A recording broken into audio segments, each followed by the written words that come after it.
ठीक है, तो आज हम लोग जो है एक्सरसाइज 3.3 का बेसिक पढ़ रहे हैं थोड़ा सा। ठीक है, इसमें जो सबसे पहला जो टॉपिक है वो है ट्रांसपोज। ठीक है, transpose of matrix. Transpose of matrix का मतलब क्या होता है? देखो, किसी मैट्राइसेस का हम लोगों ने अभी तक एडिशन सीख लिया, मल्टीप्लिकेशन सीख लिया, ठीक है, प्लस माइनस सीख लिए उसमें, और उनको हम लोगों ने इक्वेशन में सॉल्व करना भी सीख लिया। अब जो हम चीज सीख रहे हैं वो एक ऐसी चीज है जो आप नॉर्मल नंबर्स में नहीं देखोगे, वो सिर्फ और सिर्फ आपको मैट्राइसेस में देखने को ही मिलती है खाली। ठीक है, दैट इज ट्रांसपोज। किसी मैट्राइसेस का क्या करना है? ट्रांसपोज करना है। तो कैसे करते हैं देखिए, फॉर एग्जांपल जैसे ये आपके पास एक मैट्राइसेस है, ठीक है, और इसके अंदर एलिमेंट्स हैं, ठीक है, A11, A12, A13, A21, A22, A23, ठीक है, इसी तरीके से A31, A32 और A33। तो मैं इस मैट्राइसेस का क्या करूंगा? ट्रांसपोज करूंगा। ट्रांसपोज का मतलब क्या होता है सुबर्चन? सर रोज और कॉलम को इंटरचेंज कर देना। हाँ जी, तो ट्रांसपोज का मतलब होता है कि किसी मैट्राइसेस के रोज और कॉलम्स को इंटरचेंज कर देना। देखो, आप समझते हो इस बात को कि ये आपकी फर्स्ट रो है, ये आपकी सेकंड रो है, और ये आपकी थर्ड रो है, ठीक है, और ये आपके कॉलम्स है। सही है, ये कॉलम 2, ये कॉलम 3। तो हम लोग क्या करेंगे, ये जो रोज हैं, ये जो इस तरीके से लिखी हुई है हॉरिजॉन्टली, इन्हें वर्टिकली लिख देंगे हम लोग। तो अगर हम लोग, और इसको हम डिनोट कैसे करते हैं, ए लिखकर, जो जिस मैट्राइसिस का भी आप ट्रांसपोज लिख रहे हो पहले उस मैट्राइसिस को लिखो, और फिर उसके ऊपर या तो टी लगा दीजिए, और या तो आप चाहें तो ए और डैश भी लगा सकते हैं, दोनों एक ही बात है। क्लियर? समझ में आया? ओके, अब लिखेंगे कैसे? ये मैट्राइसेस में क्या हो जाएगा, जो आपके रोज हैं वो कॉलम्स बन जाएंगे। मतलब ये फर्स्ट रो है ना, तो ये फर्स्ट कॉलम की तरह लिखी जाएगी। तो A11, A12 और A13। समझ में आया ना? ये पहली रो मेरी पहली कॉलम बन गई। मतलब ये जो ऐसे लिखे हुए हैं उनको ऊपर से नीचे की तरफ लिखना है, हॉरिजॉन्टली जो लिखे हैं उन्हें वर्टिकली लिखना है आपको। क्लियर है? समझ में आ रहा है आर्यन? इसी तरीके से A21, A22 और A23, और इसी तरीके से आपके पास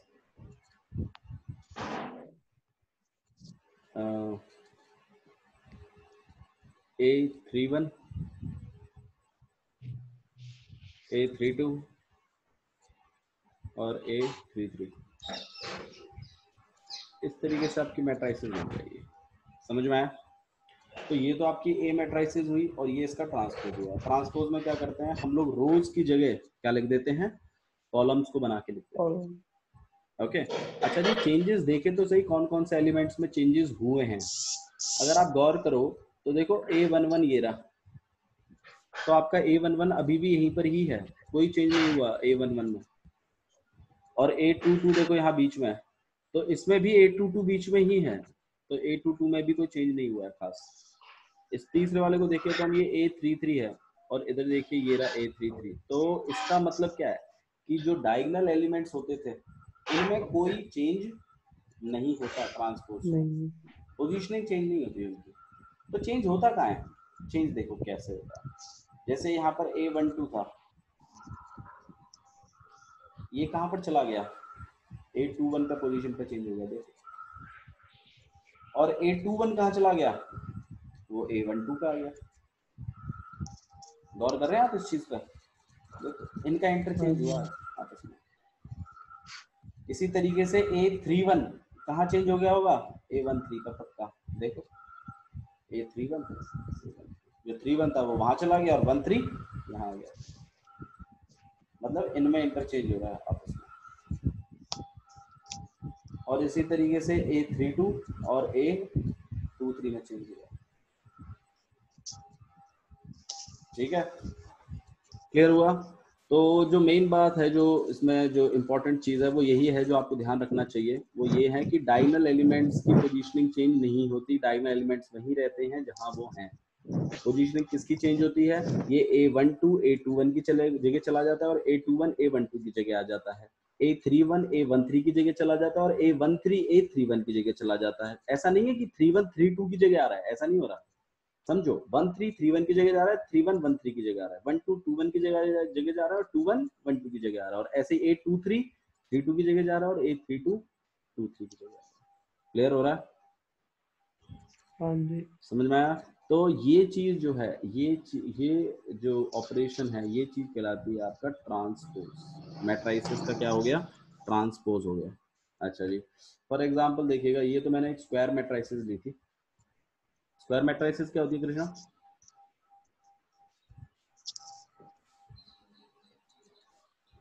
कृष्णा, स्क्वायर मैट्राइसिस क्या होती है बाबू? कृष्णा, आपको पता है कि नहीं पता, ये बताओ मुझे पहले। हाँ, स्क्वायर मैट्राइसिस क्या होती है कृष्णा? एक बार और बोलो, आवाज नहीं आई मुझे आपकी।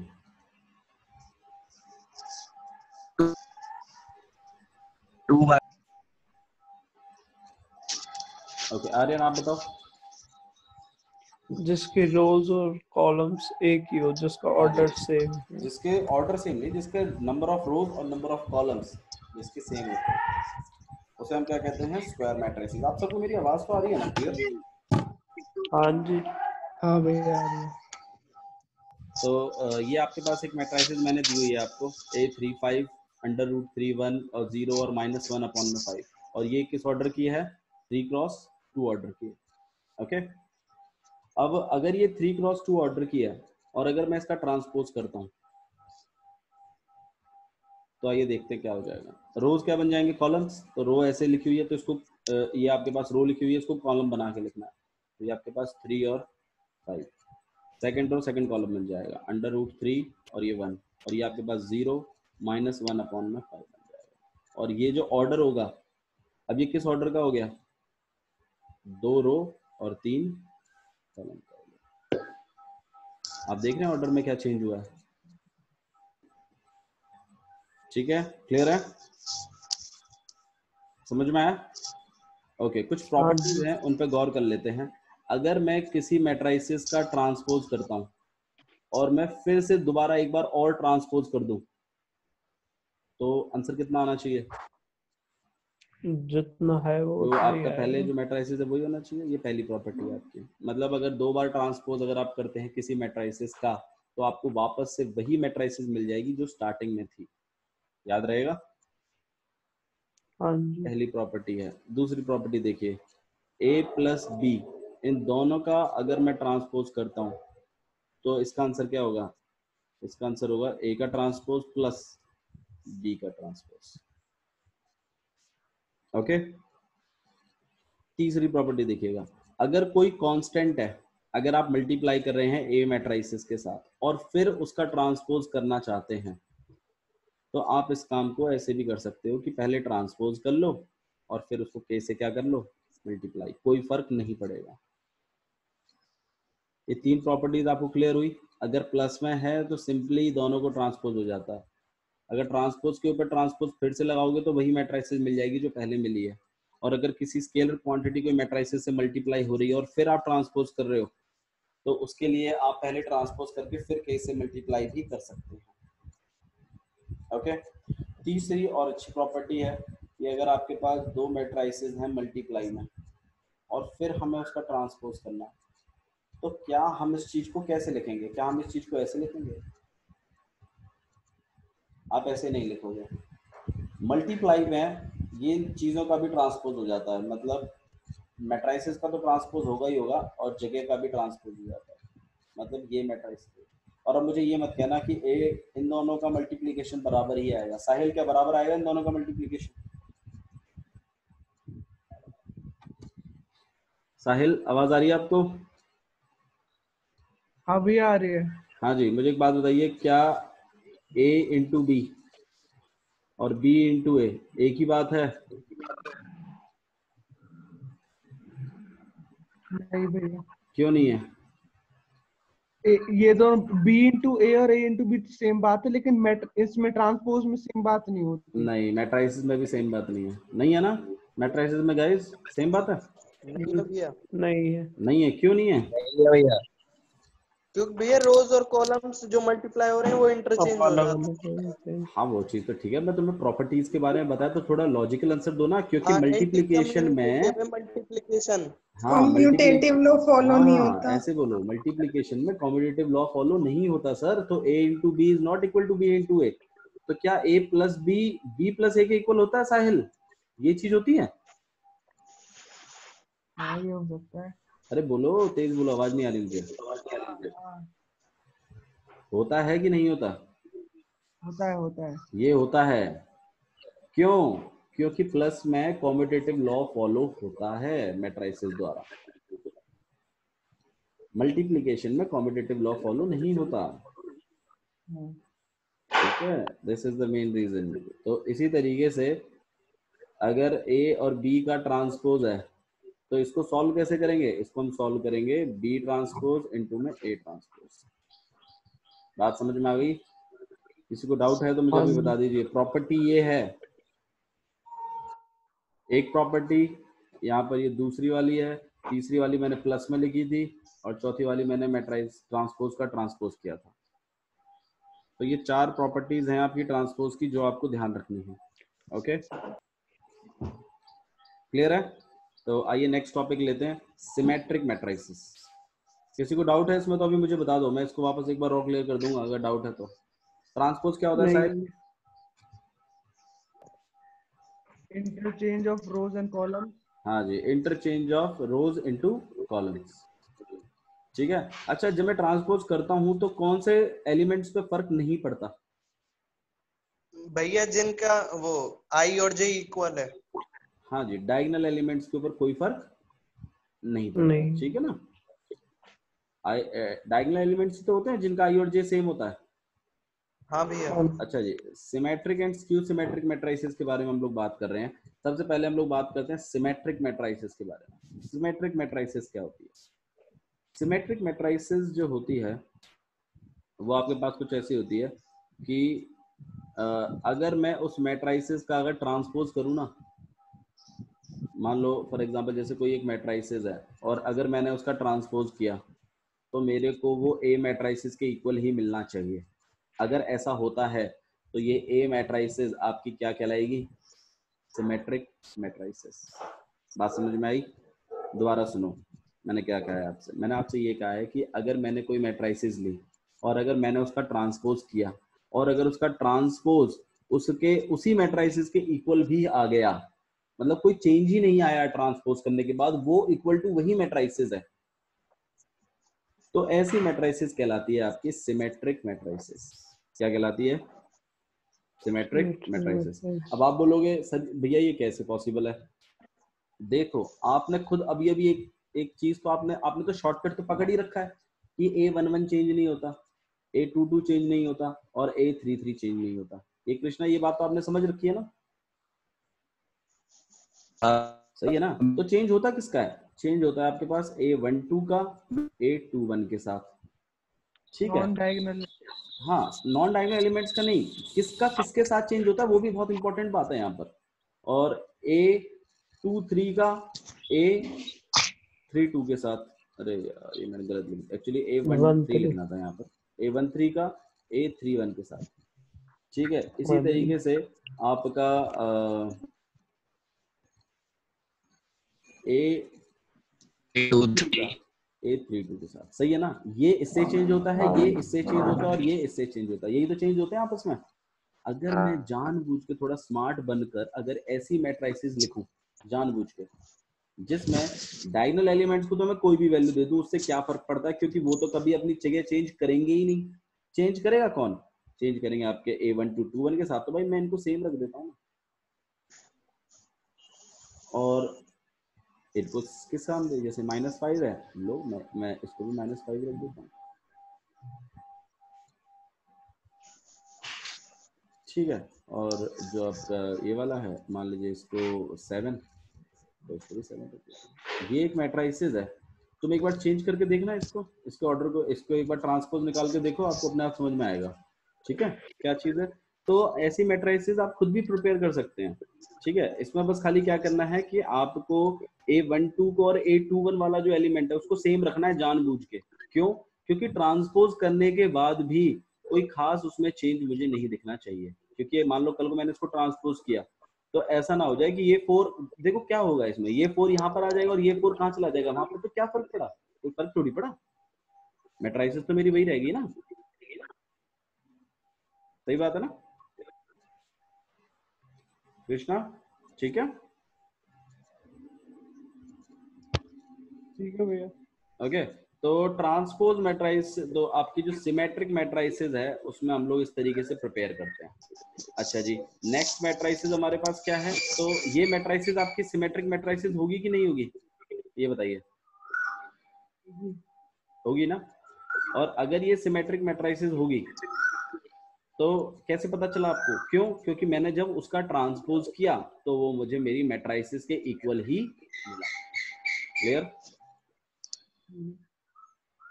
ठीक है, तो इस बात को आपको इस तरीके से समझना है। और नेक्स्ट चीज और देख लेते हैं हम लोग, skew symmetric matrices. Skew symmetric matrices क्या होता है? स्क्यू सिमेट्रिक मैट्रिसेस देखिएगा, स्क्यू सिमेट्रिक मैट्रिसेस में क्या होता है कि आपका ट्रांसपोज जो है वो नेगेटिव ऑफ ए के इक्वल होना चाहिए। किसके इक्वल होना चाहिए? नेगेटिव ऑफ ए के। नेगेटिव ऑफ ए समझते हो ना, सारे एलिमेंट -1 से मल्टीप्लाई होने के बाद के बराबर होना चाहिए। अच्छा जी, अब इसका एक एग्जांपल देख लेते हैं हम लोग, किस तरीके से होना चाहिए। ठीक है, फॉर एग्जांपल जैसे आपके पास बी एक मैट्रिसेस रहेगी, इसमें हम लोग स्क्यू सिमेट्रिक मैट्रिसेस कैसी होती हैं उसके बारे में आपको बताता हूँ। डायगोनल एलिमेंट्स कैसे होने चाहिए? 0 होने चाहिए, पहला रूल। दूसरा रूल क्या है? जैसे A12 था और A21 था, तो इनमें जो साइन रहने चाहिए वो उल्टे होने चाहिए। अब ऐसा कोई जरूरी नहीं है कि यही नेगेटिव होना चाहिए, ये भी नेगेटिव हो सकता है और ये पॉजिटिव, लेकिन उल्टा साइन होना चाहिए। मतलब इनमें से कोई एक नेगेटिव और कोई एक पॉजिटिव होना चाहिए। बात समझ में आ रही है? आ रही है। ठीक है, और इसी तरीके से नेक्स्ट वाला जो एलिमेंट है उसमें एक आपका पॉजिटिव, दूसरा आपका नेगेटिव होना चाहिए। और जो A23 वाला और A32 वाला है उसमें एक नेगेटिव और एक पॉजिटिव होना चाहिए। ठीक है, अब आप देखिएगा, अब आप इस मैट्रिसेस का एक बार ट्रांसपोज करो, आपको अपने आप समझ में आएगा। ट्रांसपोज कर रहा हूँ मैं इस मैट्रिसेस का, तो ये जो रो है, ये जो रो है आपके पास, ये कॉलम बन के लिख जाएगी। तो यहाँ पे 0 E और F आ जाएगा। जैसे इस तरीके सेकंड वाली -E 0 और G बन जाएगा, और देन -F -G और O बन जाएगा 0। अब आप लोग इस चीज को एक बार थोड़ा सा गौर करें कि जो ये जो चीज है, मैं इसमें से माइनस कॉमन निकाल सकता हूँ कि नहीं निकाल सकता? निकाल सकता हूँ ना। अगर मान लीजिए मैं माइनस से मल्टीप्लाई करता हूँ तो हर एक एलिमेंट से मल्टीप्लाई होता है, तो अगर मैं माइनस कॉमन बाहर खींच भी रहा हूँ तो सब में से माइनस हट जाएंगे, मतलब एक एक माइनस, मतलब माइनस कॉमन निकल जाएगा सब में से। तो माइनस में से माइनस कॉमन निकला तो पॉजिटिव बन गया, ये भी पॉजिटिव बन गया। ये पॉजिटिव था तो ये क्या बन जाएगा? नेगेटिव। यहाँ 0, ये नेगेटिव था, ये पॉजिटिव, यहाँ नेगेटिव, यहाँ नेगेटिव और ये 0। अब अगर आप गौर करो तो यार ये वाली मैट्रिसेस तो मेरी यही मैट्रिसेस है, देखिए। तो ये जो चीज है इसको मैं क्या लिख सकता हूँ? -B नहीं लिख सकता। तो मेरा जो ट्रांसपोज है वो किसके इक्वल आ गया? -B के। अगर आपके किसी भी मैट्रिसेस का ट्रांसपोज करने के बाद नेगेटिव ऑफ B के इक्वल आता है तो ऐसी मैट्रिसेस क्या कहलाती है? Skew symmetric matrices. क्या कहलाती है? Symmetric matrices. और सिमेट्रिक मैट्रिसेस का क्या रूल है कि आपके मैट्रिसेस का ट्रांसपोज उसी के इक्वल होना चाहिए। और स्क्यू सिमेट्रिक मैट्रिसेस का क्या रूल है कि उसका ट्रांसपोज उसके नेगेटिव ऑफ मैट्रिसेस के इक्वल होना चाहिए। ये चीज बनाती है आपके लिए स्क्यू सिमेट्रिक मैट्रिसेस।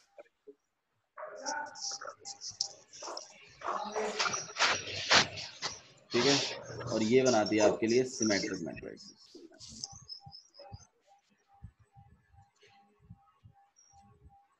ठीक है, अच्छा जी, सिमेट्रिक मैट्रिसेस दिखने में कैसी होती है?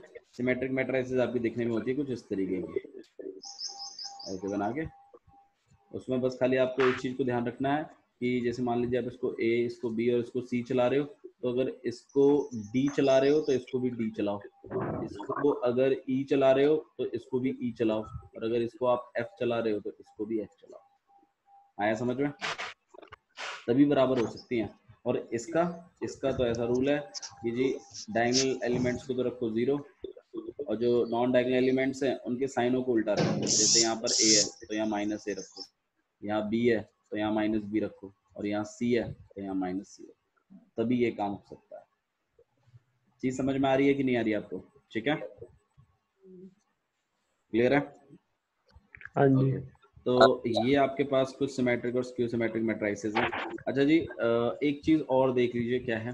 देखो आपकी इसमें कितनी भी मैट्रिसेस क्यों ना हो, मतलब कोई भी मैट्रिसेस हो, जैसे फॉर एग्जांपल मेरे पास एक मैट्रिसेस है जैसे 2 -2 -4 -1 3 और 4 और 1 -2 और -3, ये एक मैट्रिसेस है। क्या ये सिमेट्रिक मैट्रिसेस है?